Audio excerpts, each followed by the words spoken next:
Welcome to the Ripple Effect Martial Arts Podcast. Welcome, everybody. I am super excited to have Miss Carlota Ponds and Mr. Mekhi, who is a karate student at Ripple Effect Martial Arts in Fort Collins, Colorado. Thank you both so much for being on the show. You are very welcome. We're happy to be here. Miss Carlota, you are the grandmother of Mekhi. Can we just begin there? Yes. Why did you write a letter about what Mekhi has been up to in martial arts? We have seen a lot of growth in him over this year. And obviously from 3 to 4, kids grow a lot anyway. But particularly in him, we saw some things that we felt were directly the result of his work in Ripple Effects. And I thought that the instructors and the managers and all of the team members should know that. Bow courtesy is one of the things that you learned. Yes. Show respect. Yes, sir. What's been fun about karate? Playing with other people and getting to play animals. Who is your favorite animal? A tiger. I always have that answer too. I love tigers. Said I like tigers too. Yeah.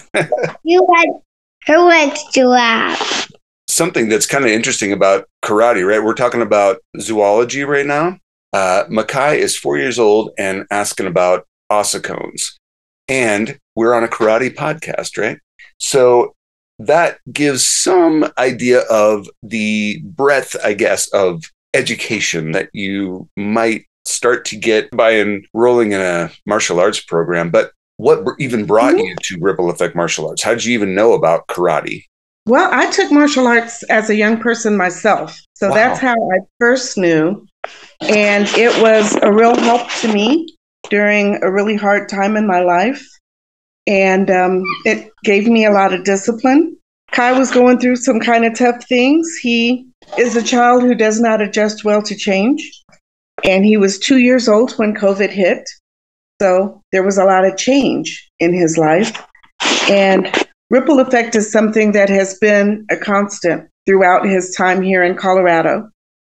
And it is wonderful because it's constant when school is in, it's constant when school is out.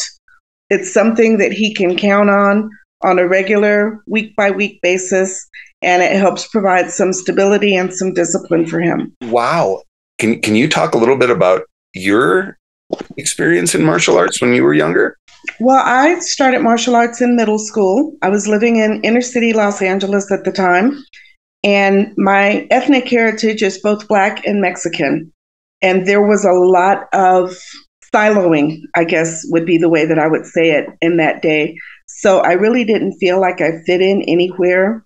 I couldn't wear an afro. My hair wasn't that kind of hair. So I didn't really fit in with the Black kids. And I didn't speak fluent Spanish, so I didn't really fit in with the Mexican kids. And I was in an area where I had to walk through 3 different gang territories just to get to and from school. So I never had any clothes that were red or blue or purple because I couldn't get caught wearing the wrong thing in the wrong gang territory, the wrong colors to misrepresent.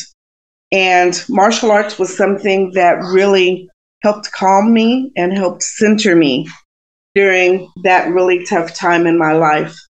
And our instructors focused a lot on personal growth and development. And it was that and swimming literally were lifesavers for me during that time, because I could very easily have gotten involved in gangs. I could very easily have gotten in with the wrong crowd at school that was doing drugs or that was skipping classes or whatever. And martial arts gave me the discipline to resist all of those influences that were going on at that time in my life. Wow. So I think very highly of the role of martial arts.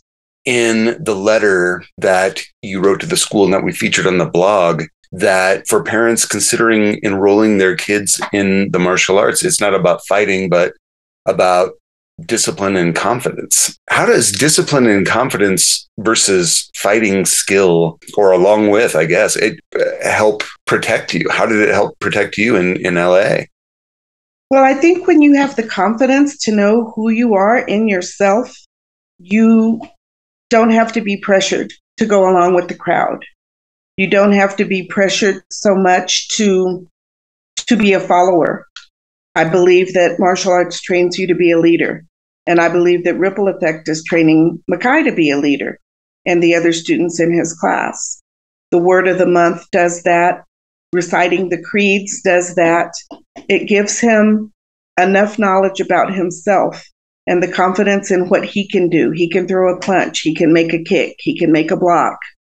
And then he doesn't have to feel insecure, and he doesn't have to feel like he needs to be a follower in order to be accepted in any group. And he doesn't have to feel like he has to compete with his older sister. Because at this age, 20 months makes a big difference. When he's 12 and she's 14, it won't be that big of a deal. But right now, he needs the extra confidence in what he can do. Competition is, in a way, so central to the martial arts, just like it is in sports or something.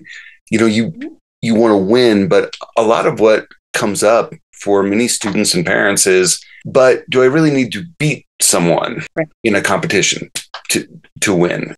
Did you have siblings growing up? No, I'm an only child, and on one side of the family, an only grandchild. Wow. So I didn't have that particular conflict, but that also means that it's kind of foreign to me to see the two of them together, because Kai's mom was raised as an only child also. Do you think that as an only child, that your fellow students were kind of like friends or a community for you? They very much were.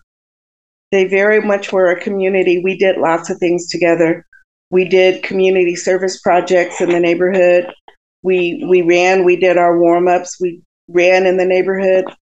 One of the funny stories I have is we had what was called row guards, because we ran, and running in the neighborhood, we had row guards that would stand in the street and keep traffic from possibly hurting the runners who were jogging. And I always wanted to be a row guard. I thought that was the coolest thing. I'm like, oh, they just stand there and then they jog to the next intersection. But we had a long line of runners.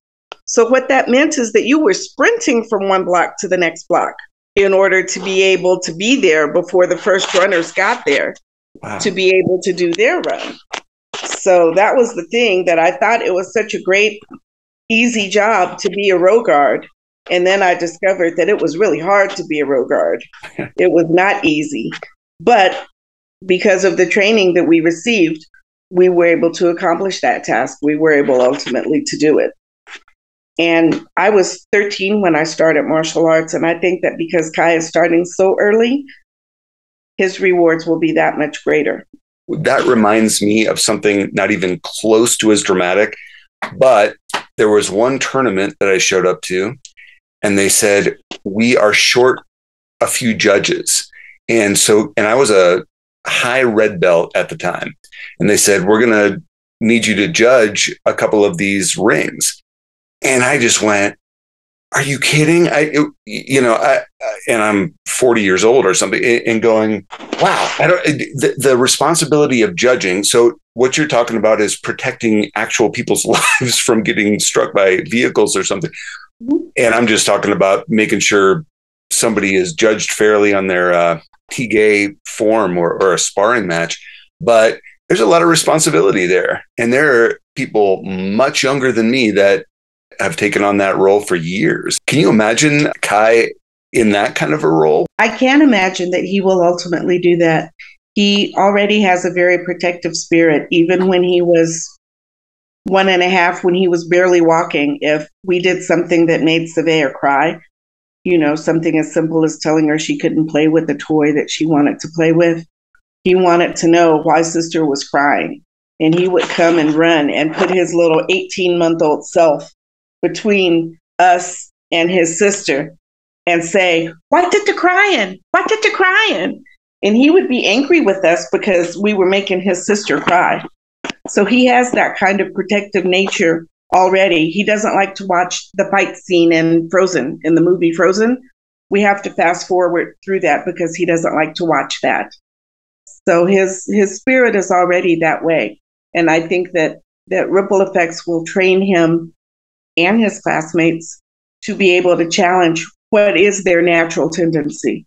If their natural tendency is teaching or protecting or serving in some way, that they will develop those skills. And the earlier they start, the better it is and the longer it lasts. Like those mythological heroes, you need some kind of intervention and education to go, hey, wait, to use your powers, we got to train it. What does, at such a young age, as you wrote in your essay, what does martial arts train? What do the animal runs and the push-ups and the standing at attention? What do you think that means? I don't know if this is intentional or not, but what I see is that the various training and the various exercises and even just the warm-up drills really provide an opportunity for each child's strengths to come forward.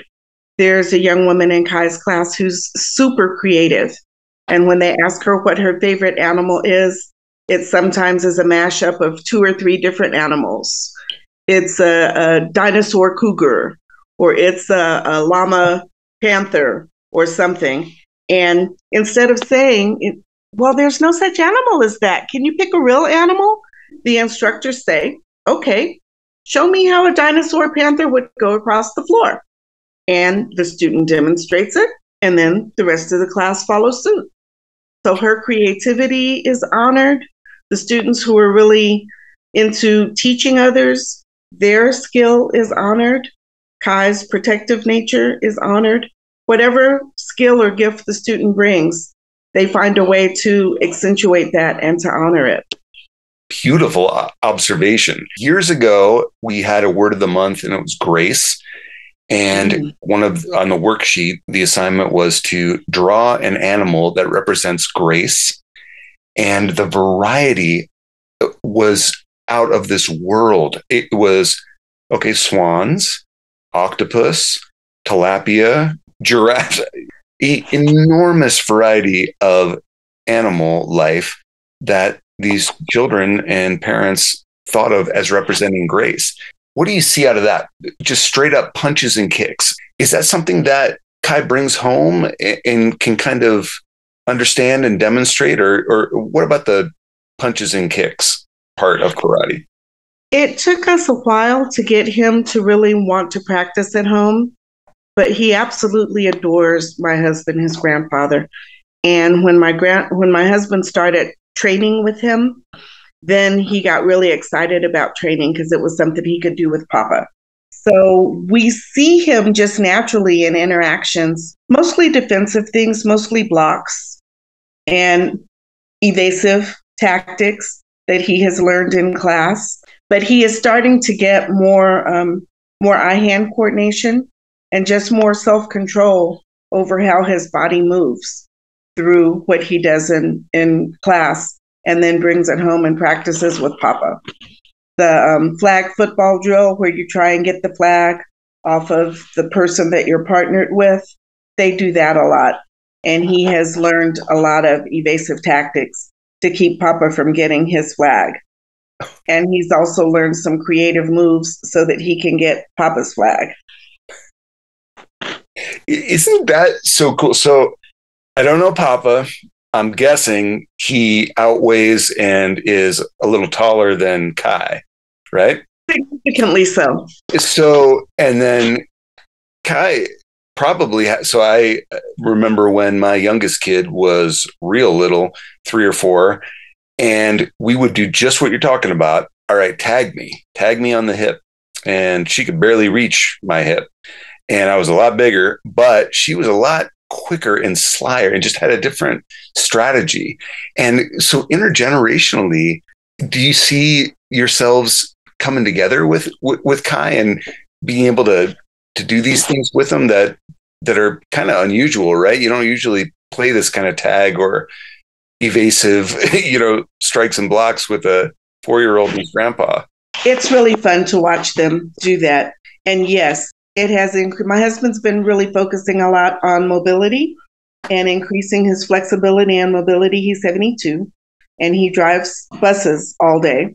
So he's in a sitting position. So we're starting to involve some exercises to help kind of do the reverse of what he does all day to keep his muscles flexible and limber. And what he does with Kai helps with that a lot also, because Kai is so quick.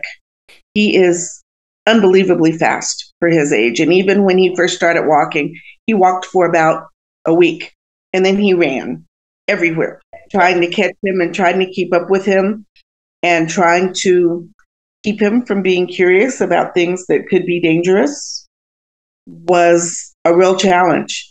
But my husband's flexibility and his stamina and his balance have improved because, he's got to get that leg up into that chamber before he can demonstrate the kick that Kai is supposed to do. And that has improved his balance and his flexibility as well. Lots of people benefit from something that you did supposedly for just this one group. And Ripple Effects is the exact perfect name because lots of people benefit because of the education that Mekhi is getting in martial arts. Thank you for listening to the Ripple Effect Martial Arts Podcast. Find episodes and more at rippleeffectmartialarts.com.